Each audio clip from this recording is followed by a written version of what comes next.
Thus far, we've covered many of the documents, witness interviews, and trial transcripts from when Jim Garrison prosecuted New Orleans businessman Clay Shaw for conspiracy to assassinate President Kennedy. This prosecution was the focus of Oliver Stone's iconic film JFK, where Garrison was played by Kevin Costner and Clay Shaw was played by Tommy Lee Jones.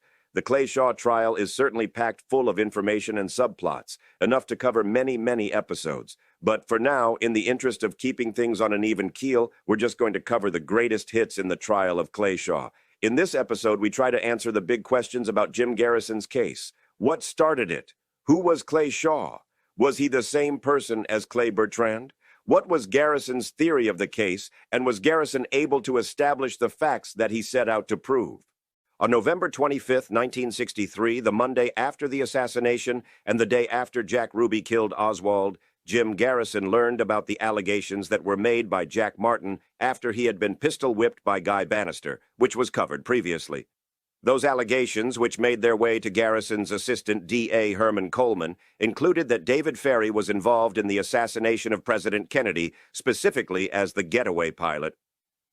Garrison then sent an investigator to Ferry's house, where he found two young men waiting for Ferry to return. There was a large map of Cuba on the wall, Army rifles and mice that were apparently being used by Ferry for medical research. The two guys at Ferry's house said that he left for Texas in his car on the day of the assassination on Monday, November 25th. Garrison then brought Ferry in for questioning. Ferry denied ever knowing Oswald, which we know is false given all of the evidence that he knew Oswald in the Civil Air Patrol. He told Garrison that the reason he left New Orleans on the day of the assassination was so that he and his two friends could go ice skating in Houston. Barry was accompanied by Alvin B. Buff and Melvin Coffey. The three men drove the 400 miles from New Orleans to Houston, where they checked into a motel on the night of the 22nd and then went ice skating during the day on November 23rd. According to Chuck Rowland, the manager of the skating rink, Barry spent most of his time near a payphone, and he never saw Ferry on the ice rink. On the other hand, Ferry told the FBI that he did go ice skating. After the skating rink, the trio then went to Galveston, a coastal town about an hour from Houston. They stayed at the Driftwood Motel for just one night. It's unclear what the point of the Galveston trip was because they checked into the motel at 11 p.m. and then left the next morning at 10 a.m. as they made their way back to New Orleans. Author Fred Litwin interviewed Alba Buff in 2020. He told Litwin that it was his idea to go ice skating on the day of the assassination and that they chose to go to Houston because there was no ice skating rink in New Orleans and a road trip sounded fun. Garrison did not find anything that directly connected Ferry to the assassination, but he didn't believe Ferry's story about this sudden ice skating trip on the day Kennedy was killed. Garrison then detained Ferry until he could be questioned by the FBI. The district attorney and former FBI agent himself was confident that the FBI would do a good faith, thorough investigation and left the matter with them.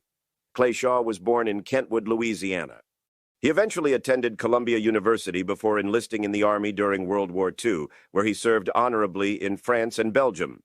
In the Army, Shaw was responsible for coordinating the activities of intelligence and counterintelligence groups. When Shaw returned from the war, he helped to start the International Trade Mart in New Orleans, which promoted international trade.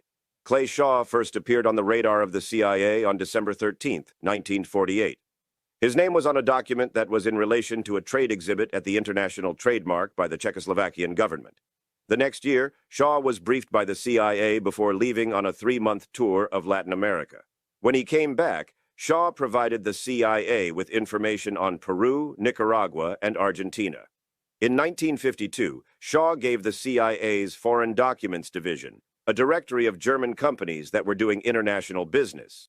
The public relations director at the International Trade Mart from 1952 until 1955 was David Baldwin, according to a May 24, 1967 memo from Bill Martin to Jim Garrison.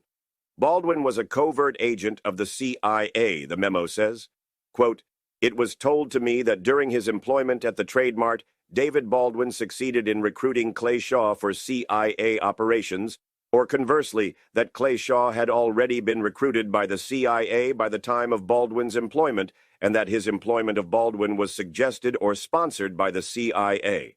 An August 9, 1955 CIA memo says that an unnamed person and Clay Shaw would be willing to attend a trade expo in Czechoslovakia. Quote, "As a CIA observer, but ostensibly, of course, as the representative of Redacted or the International Trade Mart. As the case may be provided, the expense could be borne by CIA. The memo then called Shaw a, quote, valued source of this office. A May 25, 1956 memo says, quote, if we can furnish Mr. Shaw with the names and addresses of producers of mercury in Spain and Italy, he is quite willing to write letters of inquiry to them on World Trade Development Department letterhead in an attempt to ascertain for us the extent of the Spanish and Italian stocks on hand. Victor Marchetti was a special assistant to the deputy director of the CIA. He retired from the agency in 1969 and became a prominent critic in 1973. Via press release, Marchetti made some show-stopping claims about Clay Shaw, including that Shaw was a paid contact for the CIA, that David Ferry was a confirmed CIA operative, and that Marchetti himself sat in on meetings where high-level CIA officials expressed interest in helping Clay Shaw and concern that Shaw's CIA relationship may be uncovered. Now, none of this information proves that Clay Shaw was involved in the JFK assassination, but it does conclusively establish that Shaw was a reliable, frequently used, and effective CIA asset. Apparently, Clay Shaw knew Guy Bannister and frequently visited his office. Tommy Baumler, who worked for Bannister infiltrating college leftist groups, said that Clay Shaw and Bannister were close and that Shaw, Bannister, and Naval Intelligence Officer Guy Johnson, quote, made up the intelligence apparatus in New Orleans. Joe Newbrow, who also worked in Bannister's office, recalled being asked by Bannister to get Clay Shaw on the phone. And when he did, Bannister told him to give the phone to David Ferry, who was also in the office. At his trial, Clay Shaw denied being associated in any way with David Ferry.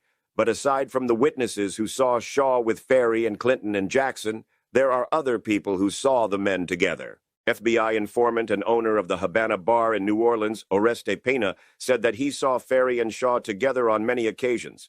Jules Kimball told Jim Garrison that he once took a plane trip with Shaw that Ferry piloted from New Orleans to Montreal. David Logan said that he was introduced to Shaw by David Ferry, and that he later had a relationship with Shaw. Nicholas and Matilda Tadden met with David Ferry at the airport because they wanted Ferry to give their son flying lessons. When they arrived, they saw Ferry walking out of the hangar and talking to Clay Shaw, who Nicholas already knew and recognized as the director of the International Trade Mart. In preparation for trial, Clay Shaw's attorneys commissioned a report by the Wackenhut Detective Agency. In that report, Sandra Anderson, G. Ray Gill's secretary, said that she had seen a photo of Shaw and David Ferry together. Ora Lee was Clay Shaw's former secretary at the International Trade Mart. She said that she saw David Ferry go into Clay Shaw's office several times. In fact, it happened so often that she thought Ferry had privileged entry to his office. Then there's Woodrow Hardy, who was overseeing Clay Shaw's French Quarter real estate and went to Shaw's house to talk about renovations. Hardy had worked for Shaw so long that he had a key to his house and let himself in. According to what Hardy told his lawyer, when he came in the house, he saw Shaw talking to David Ferry and Lee Harvey Oswald. Shaw then got up and escorted Hardy out of the house, making it clear that it was not a good time for him to be there.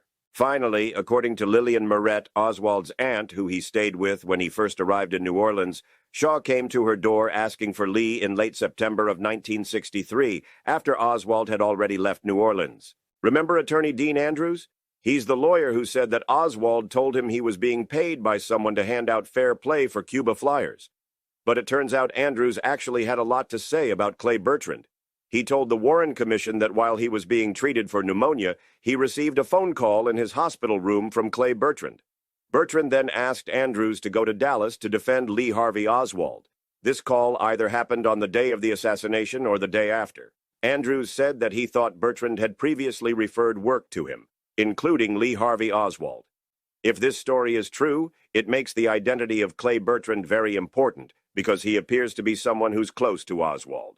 The argument against this incident being valid is that Andrews was heavily sedated from being in the hospital. However, Andrews confirmed that the time of the call was around dinner at 5 p.m., whereas the time of his sedation was at 8 p.m. Andrews also spoke to his secretary Eva Springer about this legal representation, and Springer corroborated that phone call. Andrews then called attorney Monk Zeldin to see if he would help Andrews represent Oswald. This is when Andrews found out that Oswald had just been killed and would no longer need an attorney. Jim Garrison met with Andrews for lunch in early 1967 and asked him Clay Bertrand's true identity. Andrews said that he didn't know what Bertrand looked like. Garrison pressured Andrews to tell the truth or to face perjury charges, to which Andrews replied that if he revealed the identity of Clay Bertrand, quote, "It's goodbye Dean Andrews. I mean, like a bullet in my head." Andrews may have had good reason to be worried. He told the Warren Commission that after the assassination, his office was broken into and rifled through. In the Shaw trial, Andrews told the grand jury that Bertrand was actually a man named Eugene Davis, who was Andrews' friend. Eugene Davis then denied that he was Clay Bertrand through an affidavit. At trial, Dean Andrews said that Bertrand was a figment of his imagination who did not exist at all. This led to Garrison prosecuting Dean Andrews for perjury. When Jim Garrison's investigators interviewed Dr. Jacob Ketty, he said that he did not know Clay Shaw, but he said that a friend of his named Greg Donnelly did. When Dr. Ketty was explaining this, he said, quote, "Yeah, he knew Clay Bertrand. No, Laverne, his name was." He'd known him for years. Clay Shaw's middle name was Laverne, but that's quite a coincidence if Dr. Ketty happened to just misspeak, and the word he misspoke was Bertrand, when he meant to say Laverne. Jessie Parker was a hostess at the Eastern Airlines VIP room at the New Orleans airport. She said that a man signed into the register in December of 1966 under the name Clay Bertrand, and that this man met the description of Clay Shaw. Parker testified to these facts during Shaw's trial, but her testimony varies on the details, like whether or not the Venezuelans who were with Bertrand also signed the book. Additionally, the man who signed the guest book immediately after Clay Bertrand, Arthur Davis, said that he knew Clay Shaw, and he did not see Clay Shaw in the Eastern Airlines VIP room. Thomas Breitner claims that he met Clay Shaw around the time of the assassination at UC Berkeley, which is consistent with Shaw's known travel schedule. Breitner also claims that Shaw introduced himself as Clay Bertram, different from Bertrand, but not by much. On the other hand, Breitner didn't provide that fact until the third time he spoke to Garrison's office. Aaron Cohn from the Metropolitan Crime Commission and FBI informant Joe Oster, who used to work for Guy Bannister, both told the FBI that Clay Shaw was Clay Bertrand. Cohn apparently didn't have any independent corroboration for his story, and Oster failed to mention the part about Bertrand in his first statement. Probably the strongest evidence that Shaw was Clay Bertrand is that the police officer who filled out the booking sheet for Shaw wrote that Shaw's alias was Clay Bertrand. Patrolman Aloysius Habighorst said that he asked Shaw the standard questions on the booking sheet, and Shaw responded with Clay Bertrand when he was asked if he had any aliases, but Shaw later denied that he had ever said that. The officer who was the closest to Shaw and Habighorst at the time the booking sheet was being filled out was Sergeant Jonas Butzman. Butzman said that he did not hear Shaw say anything about having an alias.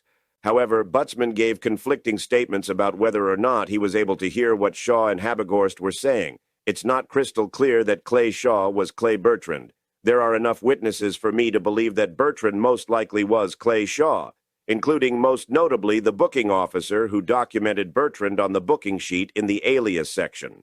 Jim Garrison, having been a former FBI agent himself, left the investigation of the Kennedy assassination up to the Bureau because he trusted the institution, while Garrison kept up with the case and even wrote a few memos about it in 1965 and 1966.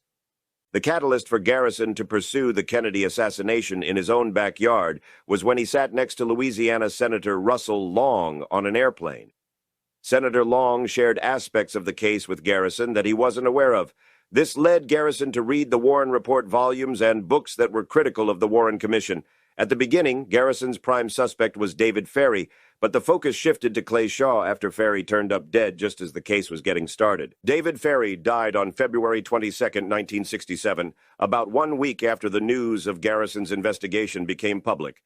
But David Ferry's death remains mysterious because, aside from the timing, 2 documents were found at his apartment that make it look like it could have been a suicide.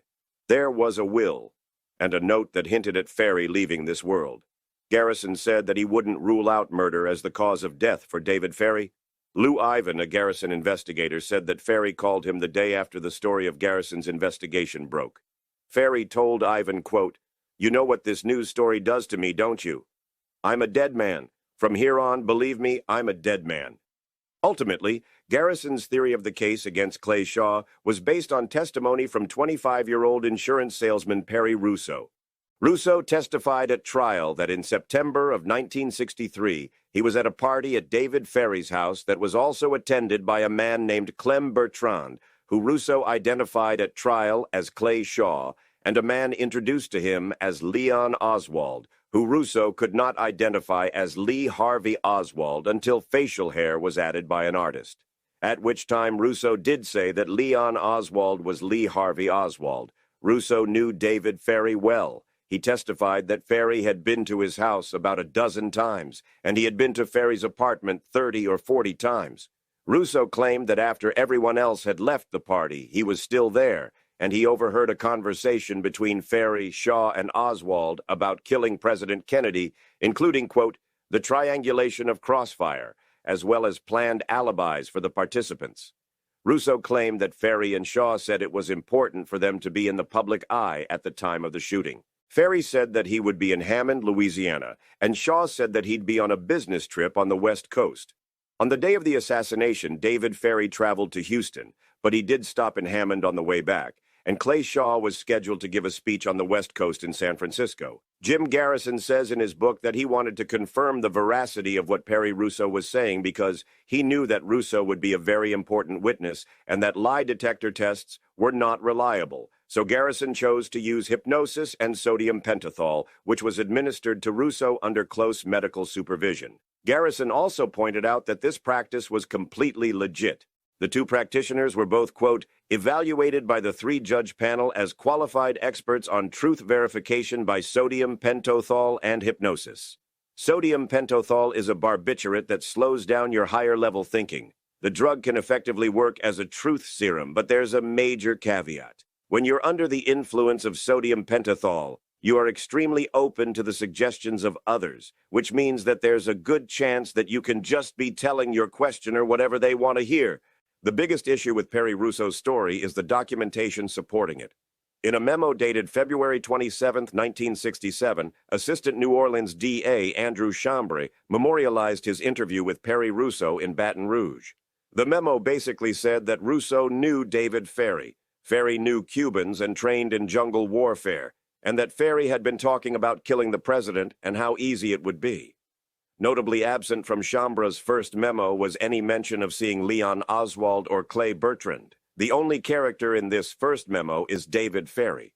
Russo was then given sodium pentothal and mentioned Clay Bertrand and Leon Oswald, who Russo said had messy hair and a beard. He also talked about Ferry Oswald and Bertrand discussing killing President Kennedy, which is what the final story ended up being. Assistant D.A. Chambray didn't capture any of the key points of Russo's tantalizing story in his first memo. He only had the David Ferry parts. Chambray says that Russo did say those things, he just didn't include them in the original memo because he was focused on finishing the memo about the sodium pentothal treatment first. James Fallon wrote for the Saturday Evening Post and worked on the Garrison case as an investigator before later turning on Garrison and actively working against him. Fallon summarized the argument against the credibility of Chambray's memos this way, quote, they would have us believe that Chambray located a witness to a conspiracy to commit the crime of the century, that Chambray took notes on a 3-hour interview during which Russo spelled out a sensationally detailed story, that he then returned to New Orleans and wrote a 3,500-word memo in which he managed to leave out all of the relevant testimony, and then he burned his original notes. And again, both Chambray and Perry Russo say that they discussed the party at Ferry's house with Bertrand and Oswald, and the crossfire conversation during that first 3-hour interview. Their story appears to be supported by the search warrant, which says, quote, said confidential informant, while under sodium pentothal, verified, corroborated, and reaffirmed his earlier statements. Still, it's hard to reconcile how the main points didn't make their way into that first memo. These problems with the timing of Chambray's memo aren't the only issue with Perry Russo's testimony. According to Russo, Jim Garrison granted favors to him before the trial, including contacting the governor and asking him to call the chancellor at LSU to reinstate a friend of Russo's who had been kicked out. Russo also claimed that Garrison helped another friend avoid being drafted into the Vietnam War by participating in a scheme to create false criminal charges against him, which did in fact allow Russo's friend to avoid being drafted. Also, Russo's friend Lefty Peterson spoke to Clay Shaw's lawyers and told them that he did attend a party at David Ferry's apartment with Russo, but he didn't see Oswald or Shaw. Additionally, there's the idea that the story on its face is just implausible, as first-generation researcher and author Sylvia Maher put it. Quote, "I can scarcely believe that 3 conspirators negotiated a plan to assassinate President Kennedy in the presence of a 4th person whom they left at liberty to inform on them whenever the spirit moved him. For me, I would not be able to find that Clay Shaw was a conspirator in the murder of President Kennedy when presented with this evidence. My take on the Perry Russo story is that he did know David Ferry. He probably went to a party at Ferry's house and heard Ferry freaking out about wanting to kill Kennedy. But I just don't think that it's sufficiently established that Oswald and Shaw were there and that this conversation was had about a crossfire. As far as Garrison's motives, I believe he was responding to the evidence that he saw in front of him. As noted in this episode, Garrison was not perfect by any means, but I also don't believe that he was out to destroy Clay Shaw. I think he thought Shaw was guilty. I also don't buy the argument that Garrison was just trying to advance his career. He had plenty of opportunities for career advancement if he would just let go of the case. But his career was actually wrecked because of his relentless pursuit of Clay Shaw. While I don't believe that he proved what he set out to prove, and neither did a unanimous jury, by the way, I do think that the Garrison case, combined with all of the information that we covered over the last several episodes, at a minimum establishes the following. Clay Shaw, Lee Harvey Oswald, and probably David Ferry took a trip to Clinton and Jackson, Louisiana, in the summer of 1963.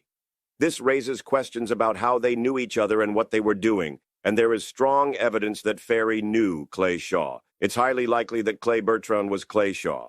We also learned that Clay Shaw was a frequent contact of the CIA, and Shaw probably did call Dean Andrews to represent Oswald. There's no reason for Andrews to make that up, and his secretary corroborates his call. Finally, we learned that David Ferry worked closely with Guy Bannister, who maintained ties with J. Edgar Hoover and with Sergio Arcacha Smith, who led a CIA-sponsored Cuban exile group. Ferry was also the personal pilot for mafia boss Carlos Marcello and an investigator for Marcello's lawyer. Unfortunately, many of the details of these bona fide connections to the mafia, Cuban exiles, and intelligence agencies through David Ferry vanished with Ferry's death, which was just a few days after the Garrison investigation was announced and after Ferry himself predicted it. So, what have we established by examining in great detail the time spent in and around New Orleans by Lee Harvey Oswald? He certainly was associated with some very interesting characters and was conducting business and incurring costs for those endeavors with no serious reported income. Where was he getting the money to get all of this stuff done? Certainly not from the meager unemployment checks he was receiving, most of which he sent to his wife, by the way. But we can't discover those facts because of the simple fact that his tax returns have remained classified, even to this day. There are so many crossroads associated with this highway of intrigue surrounding Oswald, it leaves one nearly dizzy when trying to decipher it all. But in the final conclusion, Lee Harvey Oswald certainly was involved in escapades that one could consider quite incriminating. His associations in New Orleans did tend to carry over after his return to Dallas, which we will be examining in a later episode, and the short time he spent back in Dallas before the tragic days in November of 1963. President Kennedy's death on the 22nd, and Lee Harvey Oswald's on the 24th.